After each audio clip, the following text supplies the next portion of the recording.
Salut tout le monde, c'est Nathan. On se retrouve aujourd'hui pour la première parenthèse qui sera consacrée à Milton Erickson. Mais avant de rentrer dans le vif du sujet, Catherine et moi voulions vous remercier pour tous vos encouragements après notre première vidéo. Je vous dis pas de continuer comme ça, et en même temps, vous êtes les meilleurs et vous savez bien que plus vous partagez, likez ou commentez, plus ça nous soutient et plus notre communauté grandira pour apprendre ensemble. Pour revenir à nos moutons, parce que nous sommes là pour ça, parlons de Milton Erickson. Milton Eland Erickson, né le 5 décembre 1901 à Orem dans le Nevada, est mort le 25 mars 1980 à Phoenix en Arizona. Ça fait 78 ans, si vous voulez pas faire le calcul. Il est considéré comme le père de l'hypnose thérapeutique moderne. Pour résumer sa philosophie, il pense qu'un patient possède en lui toutes les ressources pour répondre de manière appropriée à ce qu'il rencontre comme problème ou pathologie. Pas besoin de médicaments en somme.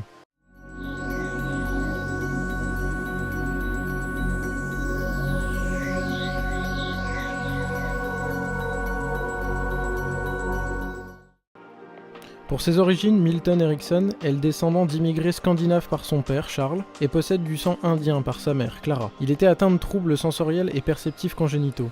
Je vous préviens tout de suite, il a vraiment pas de bol, Milton. Il est également daltonien et amusique. En quelque sorte, il est incapable de reconnaître les rythmes et les sonorités musicales. Pour ne pas améliorer son cas, en rentrant à l'école, ses professeurs se rendent compte qu'il est aussi dyslexique, et pour couronner le tout, en 1919, à 17 ans, il contracte une forme grave de poliomyélite, ou polio si vous préférez. Cette maladie peut paralyser les muscles et donc indirectement le système respiratoire dans certains cas. Autant vous dire que c'est pas super sympa comme pathologie. Un soir, alors qu'il est alité à cause de cette maladie, il entend un médecin dire à sa mère qu'il sera mort le lendemain matin. Il demande alors à sa mère de déplacer son lit de manière à ce qu'il puisse voir une dernière fois le coucher du soleil. Il va vivre alors une expérience d'auto-hypnose. En quelque sorte, il est comme concentré, absorbé mentalement par le coucher du soleil et seulement le coucher du soleil. Il en oublie tout ce qui est autour de lui ou dans son champ de vision. Au grand étonnement de tous, et malgré le pronostic médical, il se réveille 3 jours plus tard totalement paralysé mais vivant. Il peut bouger que les yeux et parler. Il va donc passer ses journées à observer les personnes autour de lui pour s'occuper. Et il va très vite se rendre compte de plusieurs choses.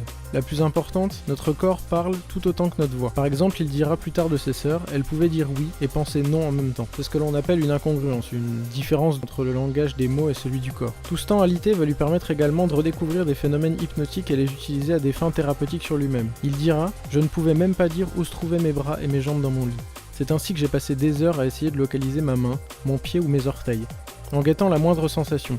Et je suis devenu particulièrement attentif à ce que sont les mouvements. » Conscient qu'il ne pourra pas devenir fermier comme ses parents, c'est pas super facile quand on a la polio, il décide donc de devenir médecin. Il lui faudra 11 mois d'entraînement pour marcher avec des béquilles. Oui, Milton, c'est plutôt quelqu'un du genre déterminé, vous allez voir. Et c'est pas fini. Il s'inscrit dans la foulée à l'université du Wisconsin en 1921. Le 15 juin 1922, pendant ses vacances d'été, il part, 5 $ en poche, faire un périple de 1200 miles. C'est 1930 km pour nous les Européens. Sur les 4 lacs de la région de Madison.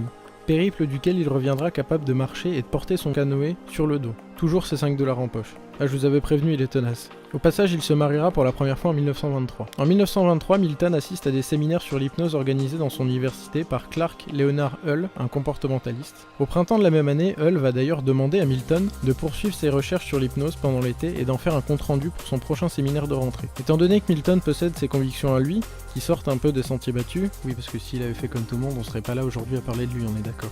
Il va remettre en cause l'idée de Hull qui pensait que l'important dans l'hypnose était ce que dit le thérapeute au patient, en démontrant que l'important est de prendre en compte les différences entre les patients. En gros, Hull pense qu'on peut instaurer une technique unique qui marche pour tout le monde, alors que notre ami Milton y voit bien que chaque patient est différent, et donc plus ou moins réceptif à cette technique unique. De plus, Erickson s'oppose à Hull, encore une fois, pour qui un sujet hypnotisé perçoit et ressent la réalité qui l'entoure de la même manière que lorsqu'il n'est pas en transe hypnotique, en démontrant que dans cet état, le cerveau modifie les perceptions et d'autres phénomènes physiologiques. En s'éloignant de Hull, Milton va rencontrer des amis comme le psychologue Joseph Jastrow ou le neurologue Hans Ries, qui a beaucoup utilisé l'hypnose dans l'armée allemande durant la Première Guerre mondiale comme thérapie post-traumatique.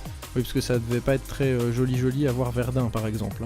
En 1928, il obtiendra son doctorat de médecine avec une maîtrise en psychologie. Il devient donc stagiaire en psychiatrie dans le Colorado Psychopathic Hospital. Oui, je me suis entraîné à le prononcer cette fois-ci. Dans lequel on va d'ailleurs l'empêcher de mentionner le mot hypnose dans sa pratique. De 1930 à 1934, il devient médecin adjoint de le Massachusetts. C'est ici, pour ceux qui savent pas. Dont moi. Et c'est dans cette période qu'il reprend officiellement ses recherches sur l'hypnose et publie son premier article sur le sujet. Au passage, en 1933, après 10 ans de vie commune, il se sépare de sa première femme et obtient la garde de ses 3 enfants. Je sais pas pourquoi, mais j'avais envie de le dire. En 1934, il devient directeur de recherche psychiatrique à l'hôpital d'Eloise dans le Michigan. Pour info, c'est ici cette fois, parce que je considère que vous savez peut-être pas, tout comme moi. Encore, à part si vous êtes américain ou spécialiste en géographie américaine. En 1935, il rencontre sa deuxième et dernière femme, Elizabeth, avec laquelle il aura 5 enfants. On peut dire que Milton il aura contribué à la survie de l'espèce. Cette même Elizabeth développera l'induction appelée spirale d'essence en auto-hypnose. Vous en avez peut-être déjà entendu parler. Pour faire court, cette technique vous demande de vous concentrer sur vos sens, ce que vous voyez, entendez, ressentez, pour vous plonger plus profondément dans votre esprit et vous couper mentalement du monde extérieur. C'est à cette période de sa vie qu'il réalisera la plupart de ses expériences sur l'hypnose, dont celle de surdité hypnotique ou du daltonisme hypnotique. Il publiera d'ailleurs plusieurs articles avec le neurologue Lawrence Kuby. Pendant la Seconde Guerre mondiale, Milton travaillera pour le gouvernement américain, à partir de 1940 avec pour but de percer la structure de la personnalité des Japonais et des effets de la propagande nazie. Il a utilisé ses capacités à lire en quelque sorte dans la personnalité des gens, un peu à la manière d'un Sherlock Holmes en fait, pour déterminer si les nouvelles recrues avaient les aptitudes psychologiques pour rejoindre l'armée. Le 13 mai 1942, il est invité à la première conférence Macy à New York, qui va voir naître le mouvement cybernétique. Mais... La cybernétique, c'est quoi? Oui, parce que moi, j'imaginais des robots, tout le tralala, et je me suis dit qu'en 1942, commencer à penser à ça, il y avait un truc louche. Donc bon, avant de crier au complot franc-maçonnique, Terminator, tout ça, j'ai fait une petite recherche extrêmement poussée. Bon, ok, c'est du Wikipédia. Alors la cybernétique, c'est en fait la science des mécanismes autogouvernés et du contrôle, ou encore les principes qui régissent les êtres vivants ou les machines dites évoluées. Voilà, comme ça c'est plus clair pour tout le monde, et ça explique ce que ça fait dans le monde de l'hypnose. Vu que Milton n'est pas chanceux, vous vous en souvenez, eh bien en 1948 il fait une chute à vélo à cause d'un chien, se blesse le visage, et comme il est allergique à plein de trucs, il va prendre un traitement préventif et partir sur les conseils de ses médecins à Phoenix, en Arizona, pour s'installer. J'ai vraiment besoin de refaire la blague sur les États et le fait que nous sommes des billes en géographie américaine? L'endroit est choisi car il est désertique, donc moins de risque d'allergie, logique. Et c'est à ce moment qu'il ouvre son cabinet. Étant donné qu'il aime toujours enseigner, il va aussi animer des ateliers de formation sur l'hypnose à travers les États-Unis.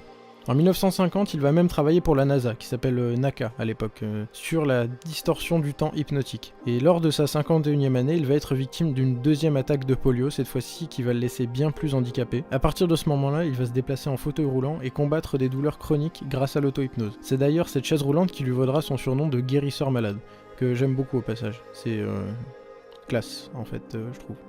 Non ? Il dira de ses douleurs: « Il me faut en général 1 heure après le réveil pour me débarrasser complètement de la douleur. Cela m'était plus facile quand j'étais jeune, j'ai à présent plus de difficultés dans les muscles et les articulations. Ces derniers temps, la seule manière que j'ai trouvé de contrôler cette douleur est de m'asseoir dans mon lit, de tirer une chaise à côté et de presser mon larynx sur le dossier de la chaise. C'est très inconfortable, mais cet inconfort, je le crée délibérément. » Et ouais, c'était un dur à cuire comme je vous l'ai déjà dit Milton. Petite anecdote aussi, il est passionné de botanique et à cause de son daltonisme, il ne peut reconnaître que le pourpre. Du coup, il porte des vêtements ou des objets de cette couleur. Voilà.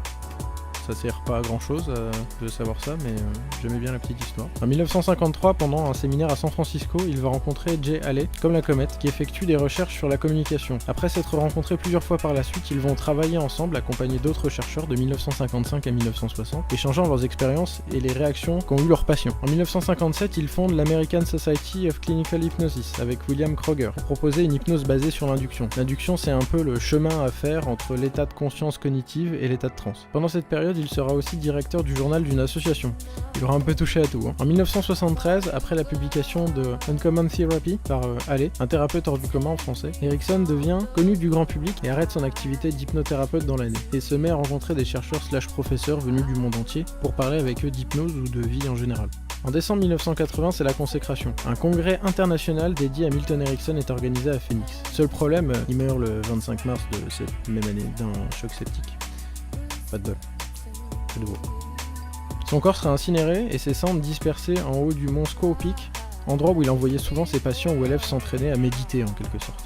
Voilà qui conclut notre vidéo sur le père de l'hypnose médicale moderne, sans qui nous ne serions pas là aujourd'hui à parler d'hypnose thérapeutique sur cette chaîne. En conclusion, il a inventé une sorte de langage particulièrement hypnotique, le Milton Model, qui permet d'entrer en communication de façon douce et respectueuse avec l'inconscient de chacun, sans résistance. L'hypnose ericksonienne est donc une hypnose permissive, indirecte, à contrario de l'hypnose classique qui est directive, celle que vous voyez sur les plateaux de télé par exemple. Bon, dites-nous dans les commentaires si vous avez des anecdotes sur Milton Erickson, ça peut nous intéresser les autres aussi, pour comprendre cet homme extraordinaire qui a changé à tout jamais l'approche du cerveau dans les thérapie. Bon, comme d'habitude, si vous avez aimé la vidéo, le pouce vers le haut. Si vous l'avez pas aimé, le pouce vers le bas. Vous pouvez nous retrouver sur Twitter, @oui.pneusis, comme la chaîne en fait.